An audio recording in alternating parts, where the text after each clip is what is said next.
ეთერშია საქართველოს საპატრიარქოს რადიო ივერია. FM 105.5.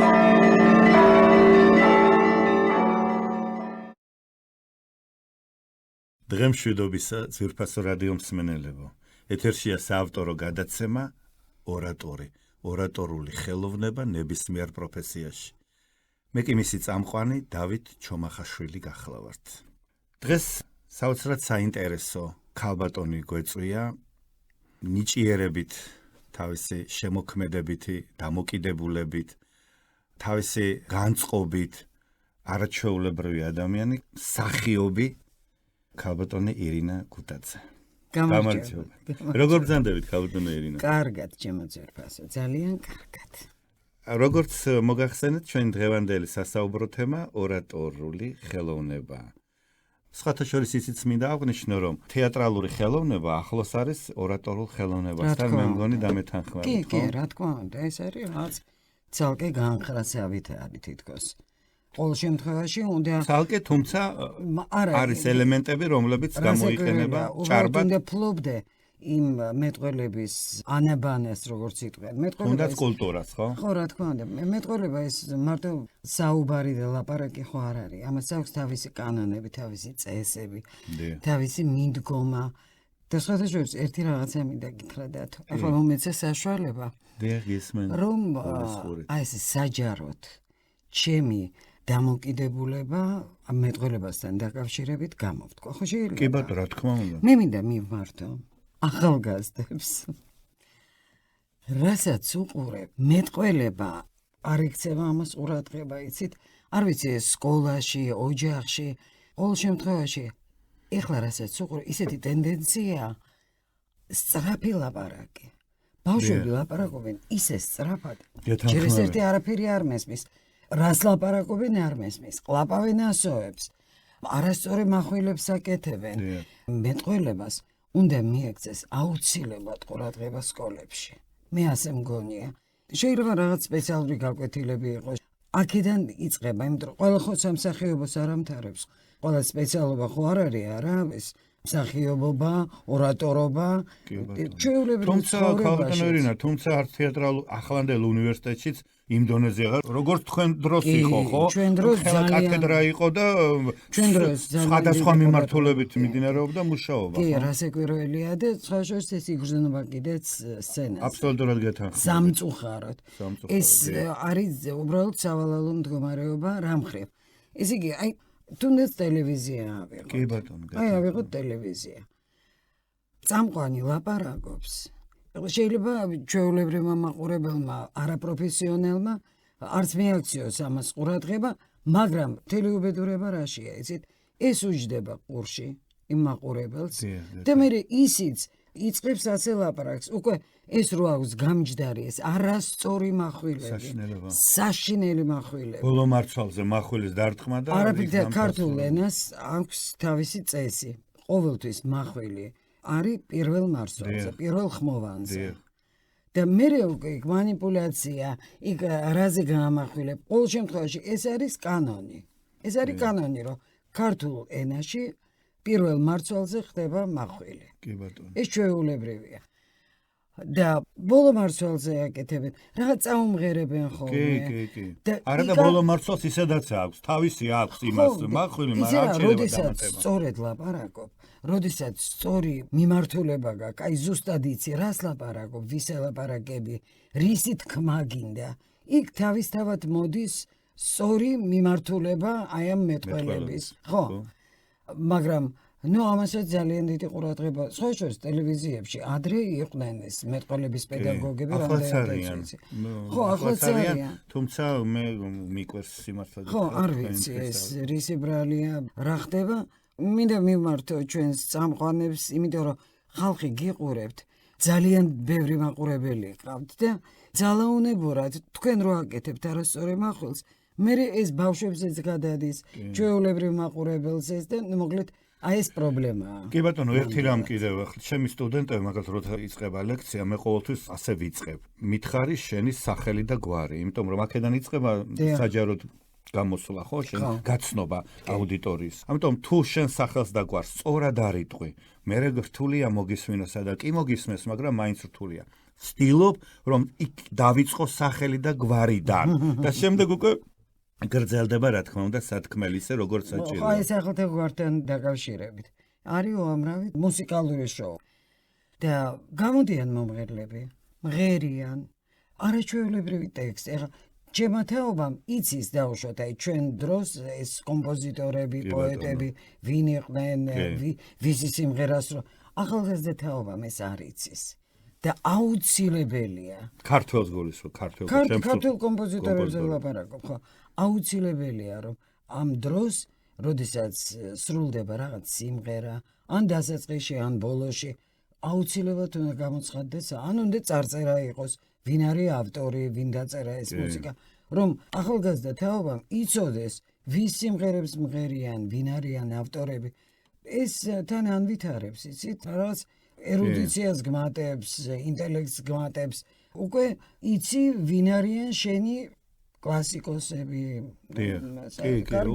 როცა იცი ვინ ყავს კომპოზიტორები, ავტორები. თეატრალური ხელოვნება. რა აქვთ მათ საერთო ორატორულ ხელოვნებას, თეატრალური ხელოვნება. და რა არის განსხვავება, კი ბატონო? თეატრალური ხელოვნება, ეს რაღაც უნიკალური ხელოვნება. რა თქმა უნდა. მეტყველებაც რა თქმა უნდა სრულიად განსხვავებულია. სათავეს იღებს, რა თქმა უნდა. აი თეატრალური ხელოვნება, საესტრადო ხელოვნება, ეს კიდე სხვა არის. ორატორული კიდე სხვა არის. მაგრამ საერთო რა აქვს? საერთო აქვს ის, რომ მსმენელი, რომელიც ზის დარბაზში, იმას უნდა გააგებინო, რისი თქმა გინდა. აქ უკვე გამოხატვა ყველგან სხვადასხვანაირია. ჩვენ მაგალითად ინსტიტუტში გვასწავლიდნენ ჩურჩულით ლაპარაკს. ესე იგი ისე უნდა იჩურჩულო, რომ ბოლო სკამზე მჯდომ მაყურებელს უნდა ესმოდეს რას ლაპარაკობ, მაგრამ უნდა იყოს ჩურჩული. ძალიან საინტერესოა ეს ტექნიკა. ხო, არა, ეს არის აბსოლუტურად ტექნიკაზე აგებული. აი ესე ხო უნდა იცოდე რაღაც ინსტრუმენტი რო გაქვს, როგორ მოიხმა.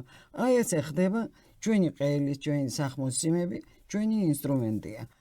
და სცენაზე, როცა თამაშობ სპექტაკლს, აი უნდა იყოს, რომ შენი ხმა, როგორ ჩუმადაც არ უნდა ელაპარაკო, უნდა მიაწვდინო ბოლო, მაგრამ თამაშობ სხვის ტექსტს.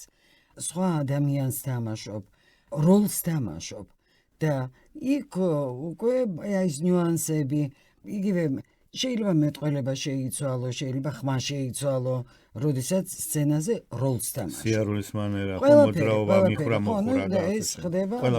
ანუ ის პიროვნება შენში შემოვიდა. უკვე სხვა ადამიანს თამაშობ. ხდება ტრანსფორმაცია აბსოლუტური. როდესაც კითხულობ ლექსს, ხო, ეს კიდე საოცარია. ეს არის, ესე იგი, ავტორის.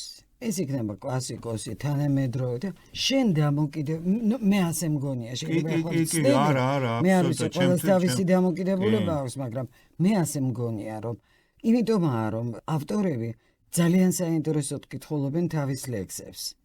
ეს ვერ წაიკითხავს, თუმცა შესაძლებელია ტექნიკურად არ იყოს გამართული კლასი, თუმცა მაგრამ ძალიან საინტერესოა და ძალიან გულწრფელია. ორიგინალია. აბარა. და ამიტომ ეს მსახიობი, როდესაც კითხულობს ლექსს, ეს კიდე სხვა სპეციფიკაა აბსოლუტურად და ორატორი, ხო, მოკლედ, აი საერთო ეს აქვს, რომ უნდა გტკიოდეს, რასაც ლაპარაკობ, უნდა გაწუხებდეს, რასაც ლაპარაკობ. და ეს შენი დამოკიდებულება აი ამ პრობლემის მიმართ, სათქმელის მიმართ მიაწვდინო მაყურებელს. იქ მოდის მე სხვადასხვანაირი მოდულაციები, რაღაც ესე ნიუანსებია ისეთი. ხმამზე რა მიმიკა და ხო, ეს აი ორატორი ეს ძალიან რთულია. იმიტომ რომ ორატორი შეიძლება იყოს ნებისმიერი პროფესიის ადამიანი, შეიძლება მეტყველება საერთოდ არ კონდეს ნასწავლი. როცა მეკითხებიან რა პროფესიას იძლევით, ჩვენ ყოველთვის პასუხობთ. ჩვენ არ ვიძლევით პროფესიას, ჩვენ ვიძლევით ცოდნას, რომელიც გამოგადგებათ ნებისმიერ პროფესიას. სწორია, კი, სწორია. მე მინდა ერთი მაგალითი მოვიყვანოთ. იმიტომ რომ ეს პიროვნება, რომელსაც ახლა ვახსენებ, ეს მთელი ცხოვრება მოყვება და აი რაღაც სამაგალითოა. პირველი აღმოჩენა მაშინ გავაკეთე რა არის კარგი პედაგოგი რა არის, კარგი მთხრობელი. ინსტიტუტში რომ ჩავაბარეთ, ჩვენ გვასწავლიდა დატა შაფათეავა. ასეთი პედაგოგი იყო, გვასწავლიდა უცხო თეატრის ისტორიას. ისეთი როხროხა ხმა ჰქონდა და ძალიან აქტიური და ენერგიული ქალი იყო. და როდესაც გვიყვებოდა ამა თუ იმ ავტორზე, ან რაღაც მოვლენაზე, ან ნაწარმოებზე, როცა ყვებოდა, ისეთი გრძნობა გქონდა, რომ ანტიკურ ლიტერატურას დაუშვათ, ხო? თითქოს ის აი ეხლა დაშორდა მედეას. ხო, აი ამ პერსონაჟებზე ისე ლაპარაკობდა და ისე განიშნა, თითქოს ის იცნობდა, ძალიან საინტერესოდ ყვებოდა. აი გელაპარაკებოდა თითქოს ხმასაც იცვლიდა, ბაძავდა იმას, რა ტიპი იყო, რანაირად მის წარმოდგენაში როგორ შეიძლებოდა ყოფილიყო, აი ესე პირდაღებულები ვისყედით და უყურებდით. ნუ ძალიან საინტერესო. ეს ნიჭია. კი, უდავ. ხო, ეს ყველას არ შეუძლია. ზოგჯერ არის მაგალითად არსებობენ ორატორები. აი ორატორები სრული ამ სიტყვის მნიშვნელობით, რომლებიც ხშირად გამოდიან, რაღაცა ძალიან დიდ სიბრძნეებს ლაპარაკობენ, კარგად, ნიჭიერი და აკადემიკოსი შეიძლება იყოს, მაგრამ შეიძლება ჩაგეძინოს იმის საუბარზე. იმიტომ აი ეს მონოტონურად რაღაც ესეთებიც ყოფილან ჩემ ცხოვრებაში მომისმენია ეგეთები და ეს ჩემი დაკვირვებაა, მე ასე მგონია. კი ბატონო, გეთანხმებით. და რატომღაც, აი როდესაც საინტერესოდ ლაპარაკობს ადამიანი, დროის სწრაფად გადის. უცებ, ხო, იმიტომ რომ უსმენ და ის საინტერესოდ გელაპარაკება. მაშინ როცა ზუსტად იცი რას ლაპარაკობ, მახვილსაც სწორეს აკეთებ.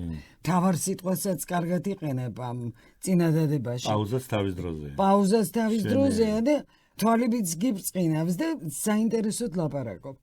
მაგრამ როცა არ ახარ კარგი ორატორი, მაშინ შენთან საუბარიც არ არის საინტერესო, არა, არის ეგეთი რაღაც. მე ძალიან მიყვარს მაგალითად აი ლევან ბერძენიშვილის მოსმენა. გიჟდებ, ისიც ასეა, რომ ლაპარაკობს, თითქოს იცნობს იმ ავტორებს, იმ მწერლებს, პიროვნებებს, ვიზეც ყვება, ძალიან ცოცხლა და ისეთი კარგი სიტყვების მარაგის ძალიან დიდი ნიჭი. ხო, აქ მე მგონი კი არა და დარწმუნებული ვარ, აქ საქმეში შემოდის გონებითი თვალ, ანუ ხედველობა. ნუ რა თქმა უნდა, რა თქმა უნდა. გონებით ხედავ და შემდეგ მეტყველებით გადმოსცემ ამას. თუ გონებით ვერ დაინახე, ვერც ვერაფერს ვერ გადმოსცემ. იმიტომ რომ ფანტაზია უნდა გქონდეს, არა, და მსახიობს და განსაკუთრებით ორატორს. აი ეგ არის ნიჭი. შეიძლება ძალიან ნიჭიერი მეცნიერი იყო, ძალიან ნიჭიერი გეთანხმებით, მწერალი, მრავალი რეგალიების პატრონი, მაგრამ აი როგორც მოსაუბრე არ იყოს საინტერესო. ორატორული ხელოვნება ეს არის ერთი მსახიობის თეატრი შეიძლება ასე ითქვას. თუმცა აქვე ერთი რამ არის, აი მაგალითად დემოსთენეს მაგალითზე, ხომ იცით ახლა ის ძველ საბერძნეთში ანტიკურ ხანაში მოღვაწეობდა და ასე თქვათ რა პრობლემები ჰქონდა დასაწყისში, ხო, დემოსთენეს უამრავი ნაკლი ჰქონდა, ფიზიკურიც, მეტყველებასთან დაკავშირებით, ეს ყველაფერი. და შემდეგ როგორ გამოასწორა, ხო? ეს გამოასწორა მეტყველებაც, მოძრაობაც.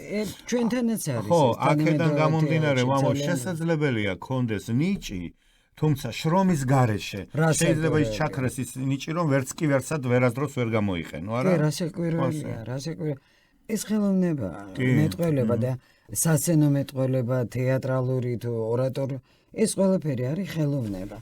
მე მაინც მიმაჩნია, რომ ხელოვნება არის შრომის მოყარეობა, თუ გინდა რაღაცას მიაღწიო და მე კრიტიკული უნდა იყო შენ თავის მიმართ. არ შეიძლება იყოს თვითკმაყოფილი, რომ უნდა მიუყურადო, ვიღაცის მაგალითზე დააკვირდე შენ თავს დაუშვათ, ხო? და შრომის უნარიანობა, გემოვნება და ნიჭი, რა თქმა უნდა, აი ეს სამი კომპონენტი არის აუცილებელი, რა თქმა უნდა. აქვე დიდი ჩვენი ილია ამბობდა რა. მეტყველებას ისეთივე ვარჯიში სჭირდება, როგორც ყველაფერს სხვას. მეტყველების წყარო აზრია, აზრის წყარო კი გონებითი ცხოვრება.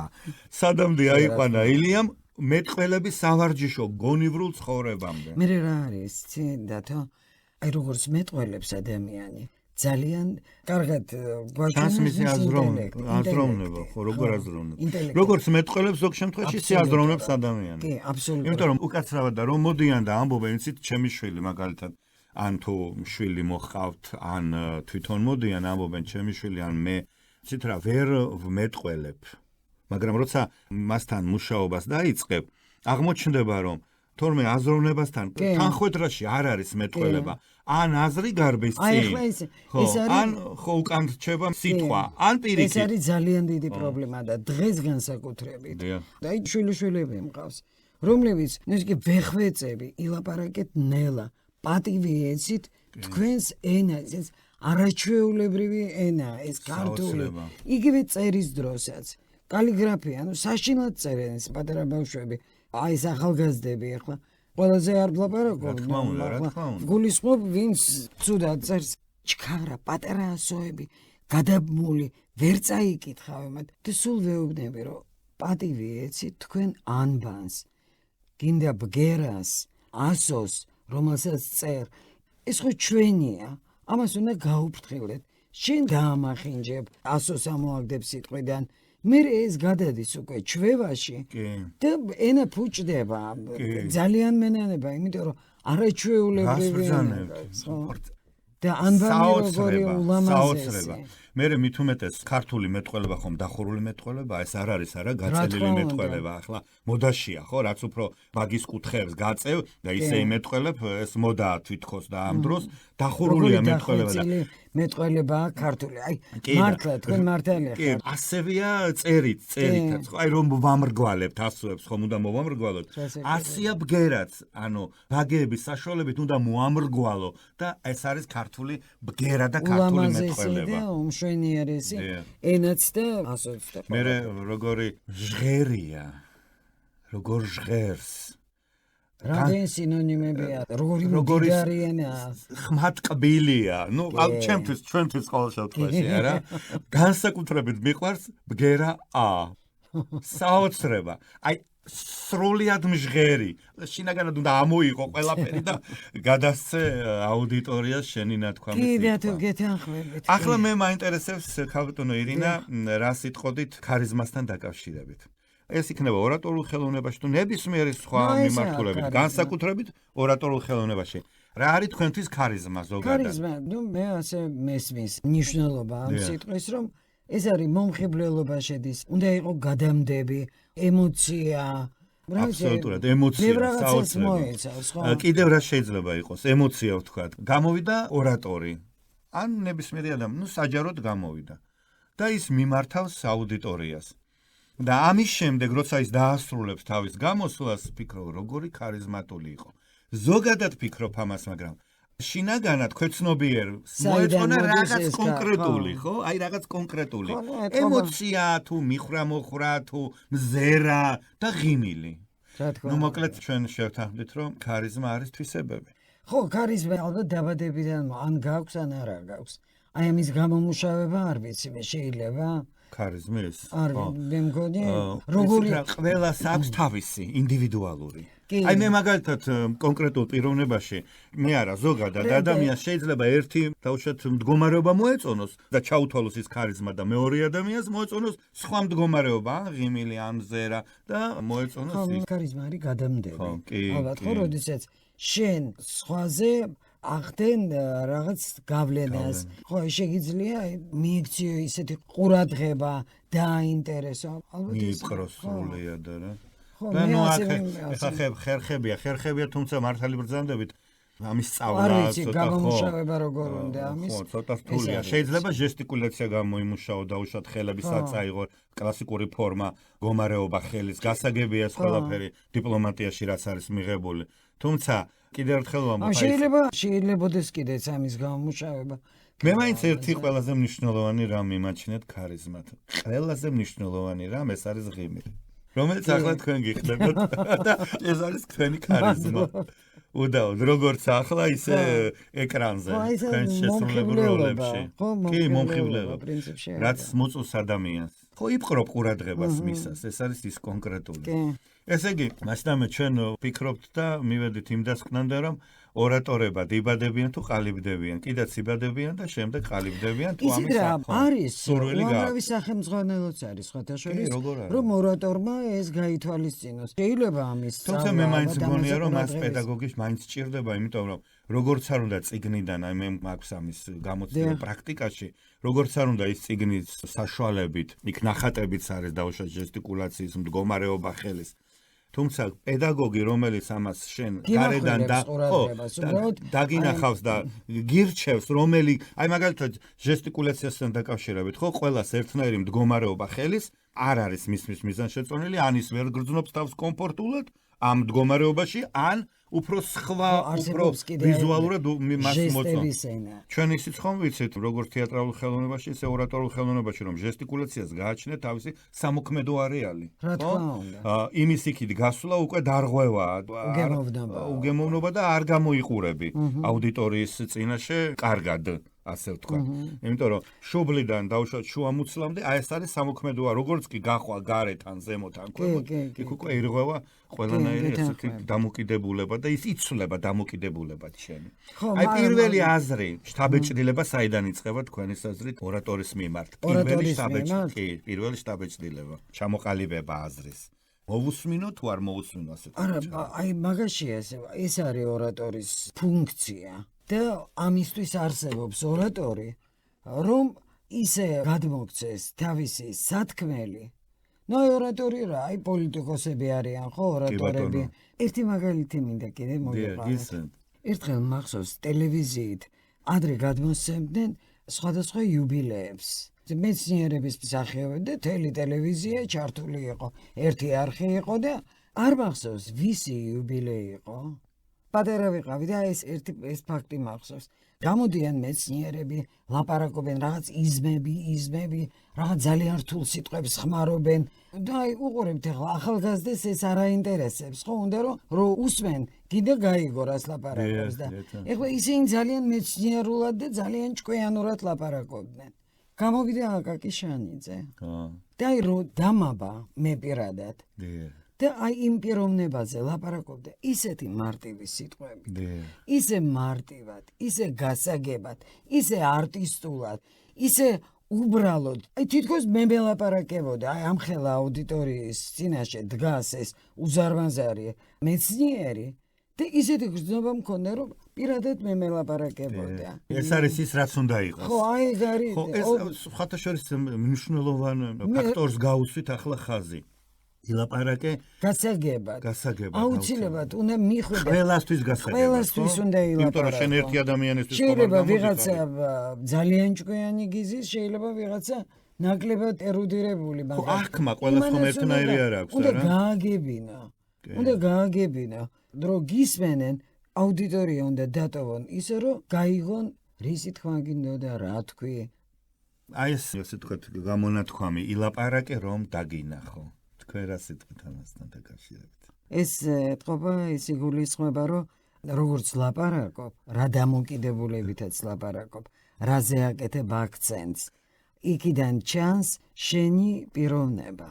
ხო, მე ასე მესმის ეს. იმიტომ რომ ერთი და იგივე აზრი უამრავნაირად შეიძლება ითქვას. შეიძლება ცინიკურად ითქვას, შეიძლება აგდებით ითქვას, შეიძლება ბოღმით ითქვას, შეიძლება სიყვარულით ითქვას და ეს აი შენ როგორც სიტყვი, რა დამოკიდებულებითაც სიტყვი. აი აქედან ჩანს შენი პიროვნება. ხო არის არა რაღაც მოვლენა.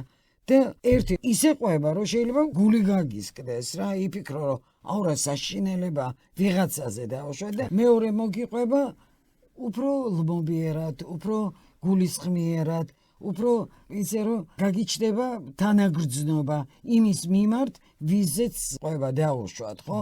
რომელიც პირველმა მომყოლმა გალანძღა, გადათხა და აი მოვლენას ყველა ადამიანი აღიქვავს თავისი ბუნებიდან გამომდინარე. ტვინი არ ჩანს, მაგრამ როცა ლაპარაკობ ხედავ. ხო, რა თქმა უნდა. კი ბატონო, გეთანხმებით. ორატორული ხელოვნების განმარტება. ორატორული ხელოვნება სხვადასხვა დროს სხვადასხვაგვარად განმარტავდნენ, ხო?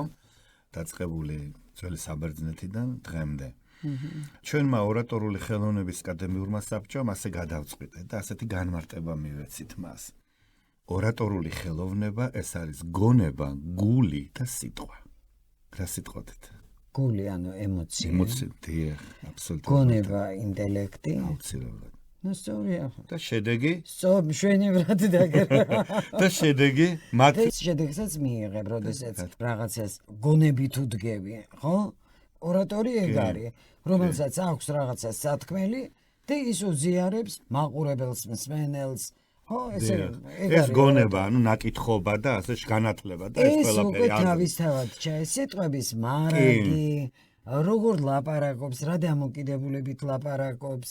თქვენთან ახლა ეს მაინტერესებს შემდეგი, ჩვენ ვთქვით გული, თქვენ ახსენეთ ემოცია, რა თქმა უნდა, გეთანხმებით სიყვარული ემოცია, ხო? კი, სიყვარული პირველ რიგში. და აი თქვენ როგორც მსახიობი, ემოციასთან დაკავშირებით რა სიტყვით? რამდენად მნიშვნელოვანია ორატორისთვის ემოცია? ვიღაცა ლაპარაკობს სრულიად თუ ემოციოდ, მონოტონურად, უკვე არც წერტილი ჩანს, არც მძიმე ჩანს. აი ლაპარაკობს ისე მონოტონურად. შეიძლება ჩუმათი ლაპარაკო, მე ხმამაღლა ლაპარაკზე კი არ ვამბობ. უბრალოდ აი შიგნიდან უნდა მოდიოდეს ეს ემოცია. ზოგი ახერხებს ისე ძალიან მონოტონურად ლაპარაკობს. არიან ეგეთები ჩვენს ირგვლივ. კი, სხვათა შორის ახლა მახსენდება აი ყველა. რა ქარიზმა, აი რა ქარიზმა, როდესაც რაღაც ემოციას გაქვს, გადამდები ხარ, შეგიძლია ადამიანი. ემოცია გადამდები აუცილებლად. აბა რა თქმა უნდა. თორე თეატრალური ხელოვნება, გინ საესტრადო ხელოვნება, ორატორული ხელოვნება მით უმეტეს, ხო? და მახსენდება ახლა ის რომ აი ძირითადად სახელგანთქმული მონარქები, მთავარსარდლები ემოცია. მათი პირველი იარაღი, უპირველესი. და იყო ძალიან დამაჯერებელი. აბა რა, უპირველესი იარაღი მათი ადამიანებთან ურთიერთობის დროს ეს იყო ემოცია. ყველა შემთხვევაში. რასაკვირველია. აი იგივე მთავარსარდალი, მეფე, თუ დამაჯერებელი არ ახარ და თუ კარგი ორატორი არ ახარ და არ ახარ გადამდები, ალბათ არ წამოყვება ხალხი, ხო? უნებრივია, ამიტომ არის ერთ-ერთი დარგი მჭევრმეტყველების, ეს არის სამხედრო მჭევრმეტყველება. სხვადასხვა დარგები ხომ არის, არა, ქართულ მჭევრმეტყველებაში. სასამართლო მჭევრმეტყველება, სამქადაგებლო, სამხედრო, საზეიმო მჭევრმეტყველება, სამგლოვიარო მჭევრმეტყველება. კეთილი. მოკლედ ახლა მე მაინტერესებს დამოკიდებულება. მზერითი დამოკიდებულება, ამ შემთხვევაში თქვენი აზრი მაინტერესებს, როგორც მსახიობის არა დრამის, არამედ უფრო ესტრადეს, იმიტომ რომ მათ უფრო ორატორებს და ესტრადეს მსახიობს უფრო აქვთ ესეთი მზერითი დამოკიდებულება აუდიტორიასთან. აი ამასთან დაკავშირებით რა სიტყვით? ფოკუსირებული უნდა ვიყოთ ერთ პიროვნებაზე, ანუ აუდიტორიაში ერთ კაცზე. არა მგონია. უნდა ხო, თქვენ აი არა მგონია. ვინ როგორ უნდა გავშალოთ მე მგონი არა? რასაკვირველია, როცა მაყურებელი იმასაც ელაპარაკები, იმასაც და პირიქით აი ეს ცოცხალი დამოკიდებულება, ცოცხალი ურთიერთობა მაყურებელთან, ეს მოსწონს მაყურებელს. ხან ვის თვალებს დაინახავ, ხან ვიღაცის თვალებს დაინახავ, როცა სცენაზე დგახარ, რაც ყველას აღიქვა, ვიცით, აი ხო რამდენი თვალი გიყურებს. ძალიან საინტერესოა, ხო? შეგრძნებები მაინტერესებს ახლა. აი როცა დგახარ ახლა და შინაგანად რა შიშია მღელვარება, აი რა ხდება ამ დროს? მე კი ვიცი დავუშვათ შენ შემთხვევაში რა. თქვენ როგორ ფიქრობთ რა ხდება თქვენს შემთხვევაში და ზოგადად თქვენი კოლეგების როდესაც ხო სცენაზე გადიხარ, დგახარ და ამდენი თვალი გიყურებს. შინაგანად გააგდღელვა ეს არის არაჩვეულებრივი, ამისთვის არის მსახიობი. ამიტომ გადის სცენაზე, რომ აი ეს მაყურებლის თვალები დაინახოს, ეს იმათი სუნთქვა შეიგრძნოს. საოცარი გრძნა მე მახსოვს სინათლეები რო არ იყო, სიცივე რო იყო რუსთაველის თეატრში, მახსოვს სეჩუანელი კეთილი ადამიანი, ცივა, ნუ ჯერ რეპეტიციები რა პირობებში გქონდა, სიცივე, შიმშილი, უზარმაზარი სცენა, გაყინული და ჩვენ რაღაც ისე თხლად ვართ ჩაცმულები და გამოვდივართ უკვე თავი უნდა დაუკრათ მაყურებელს და გაძეძგვილი დარბაზი. ყველა პალტოებში ჩაფუთნულები, იმიტომ რომ მაინც და მაინც ამ 90-იან წლებში იყო ისეთი ცივი ზამთარი, არ შიგნით ართმებოდა, არც გან და მე მახსოვს ცრემლების წამომივიდა, ეს ძალიან გულისამაჩუყებელია, იცით, როდესაც ამდენი ხალხი მოდის, იყრის ფულს და აი ესე შემოყურებს და მით უმეტეს აი იმ პერიოდში, იმ რთულ პერიოდში, ერთადერთი გართობა იყო ეს თეატრში იყო შოკი, მართალია ხან ქრებოდა, ხან მოდიოდა, მაგრამ ნუ მაინც ასე თუ ისე და რაღაცა გულის გადასაყოლებელი ადგილი იყო. და ამდენი ხალხი ამხელა დარბაზი, რო გიყურებს და ყველას რო ერთი პრობლემა აქვს, ყველას რო ერთი რაღაცა ტკივა. აი ის 90-იანი წლები იყო საოცრად ისეთი, იცით, მძიმე მაგრამ კარგია ამასობაში, იმიტომ იმდენი სიყვარული იყო. მე ისიც მაინც აი საქმის მიმართ, აი ამ პირობებში რომ მუშაობდით, საქმის მიმართ ერთგულება, ძალიან დიდი ერთგულება გამოვლინდა მაშინ, იცით? იმიტომ რომ ისეთი პირობები იყო, სრულიად არ შეიძლებოდა იმ პირობებში მუშაობა.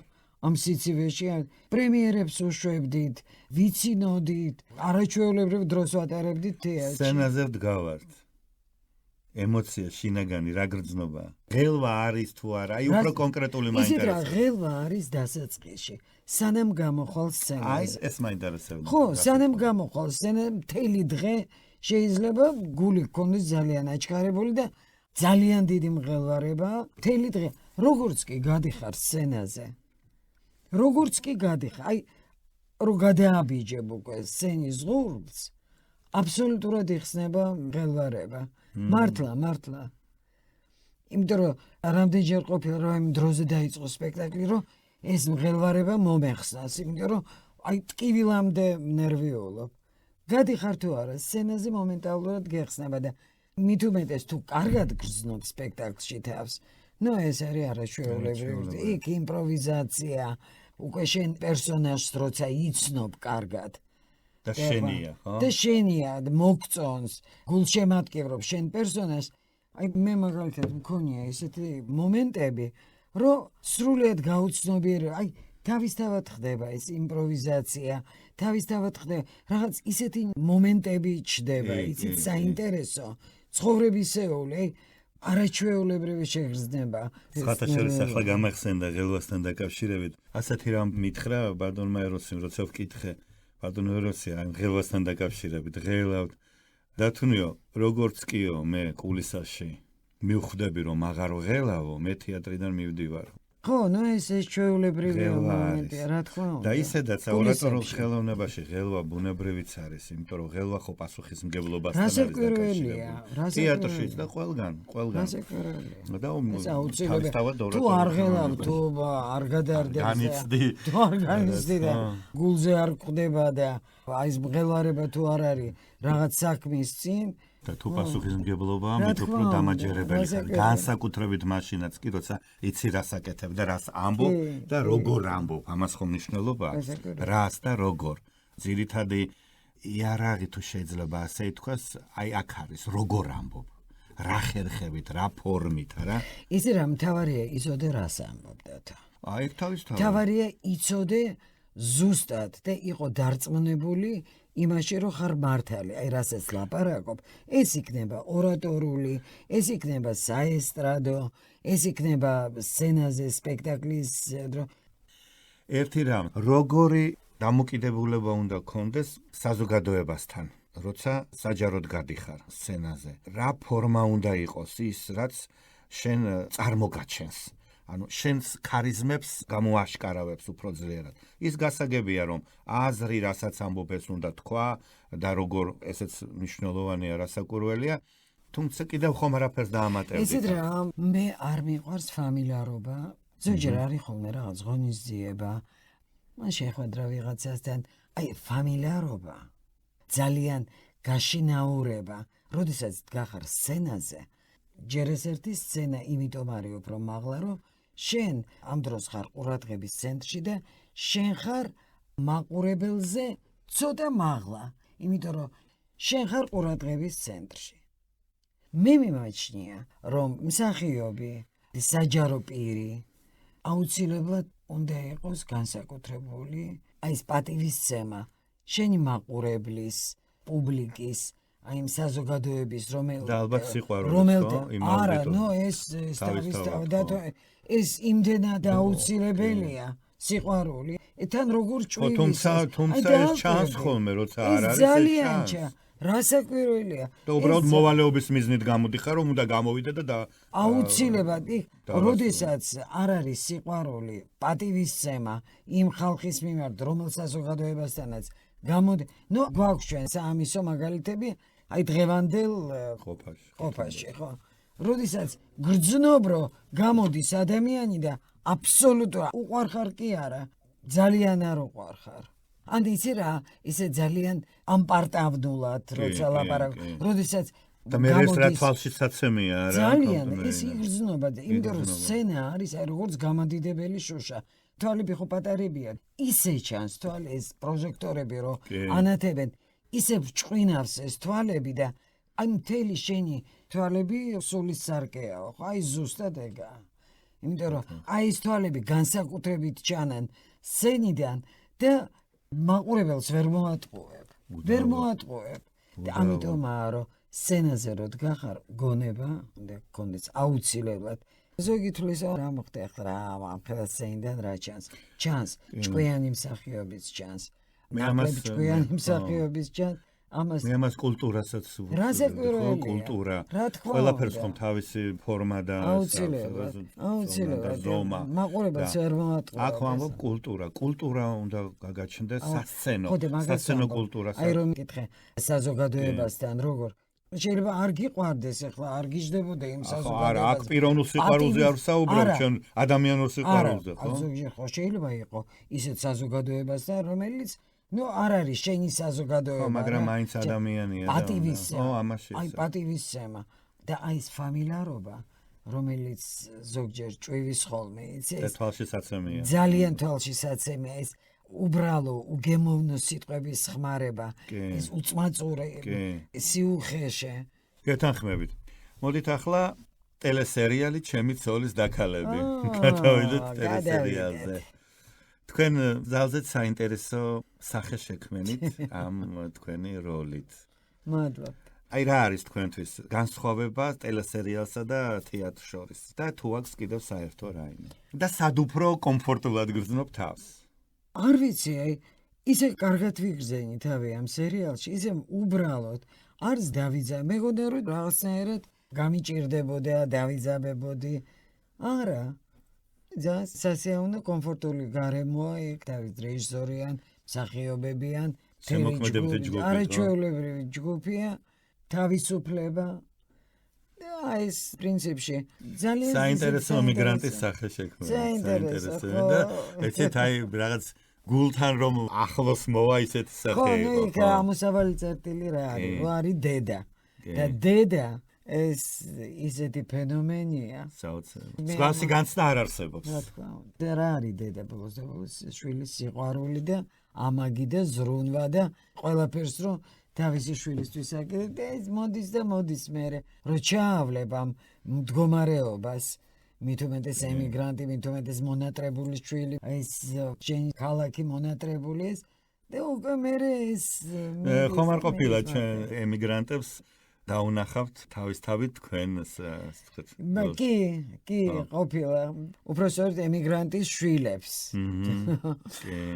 ხო რომ ეკრანიდან რომ ესაუბრებიან კი და ეს სამწუხაროდ მშობლებს ცნობილი სიტუაციაა მით უმეტეს ამ ბოლო დროს კარგით ქალბატონო ირინა უღრმესი მადლობა ჩვენი გადაცემა დასასრულს უახლოვდება და მე მინდა მკითხოთ ბოლოს თქვენი სურვილები ახალგაზრდების მიმართ რას უსურვებდით ჩვენს მომავალ თაობას არაჩვეულებრივი მომავალი თაობა მოდის ჯერ ეს ერთი ეს მინდა აღვნიშნო ესე იგი ჭკვიანები თავისუფლები ულამაზესები დამოუკიდებლები აი აბსოლუტურად არ უნდა ჩაერიო იმ ცხოვრებაში უბრალოდ უნდა კარგი მაგალითი მისცე რას უსურვებ ილაპარაკონ ნელა ბევრი იკითხონ და იზრუნონ თავიანთი ინტელექტის განვითარებაზე აუცილებლად, იმიტომ რომ ეს აუცილებელია, როდესაც ადამიანი არის ჭკვიანი, მით უმეტეს როცა ბუნებით ხარ ნიჭიერი და